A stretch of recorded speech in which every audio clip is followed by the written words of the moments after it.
നമസ്കാരം. തുടരും മൂവി എൻ്റെ അഭിപ്രായമാണ് ഞാൻ പറയുന്നത്.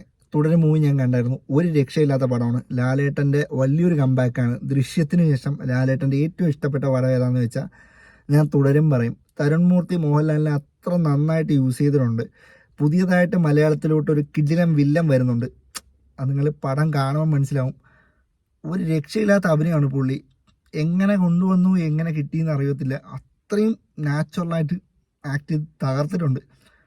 പിന്നെ ഫസ്റ്റ് ഹാഫും ഫുള്ളും ഫാമിലിക്ക് ഇഷ്ടപ്പെടുന്ന രീതിയിലാണ്. ശോഭന മോഹൻലാൽ കെമിസ്ട്രി കാര്യങ്ങളൊക്കെ ആയിട്ട് ഫസ്റ്റ് ഹാഫ് ഭയങ്കര എൻഗേജിങ് ആണ്. സെക്കൻഡ് ഹാഫ് വരുമ്പോഴത്തേക്ക് സീറ്റ് എഡ്ജിങ് ആണ് പടം. അതായത് ദൃശ്യം പോലെ നമ്മൾ അടുത്ത സീൻ എന്താകും എന്ന് നമ്മൾ ചിന്തിച്ചു പോകുന്ന രീതിയിലാണ് മേക്ക് ചെയ്ത് വെച്ചിട്ടുള്ളത്. ബാക്ക്ഗ്രൗണ്ട് സ്കോറൊക്കെ അന്യായം. അതായത് നമ്മൾ അടുത്ത സീൻ എന്താണ് നമ്മൾ ആ ബാക്ക്ഗ്രൗണ്ട് സ്കോറിലൂടെ തന്നെ മനസ്സിലാവും. നമുക്ക് അത്രയ്ക്കും ഫീലാവും പടം എന്താണ്. എല്ലാവരും ഈച്ച് ആൻഡ് എവരി വൺ അടിപൊളിയായിട്ട് ആക്ട് ചെയ്തിട്ടുണ്ട്.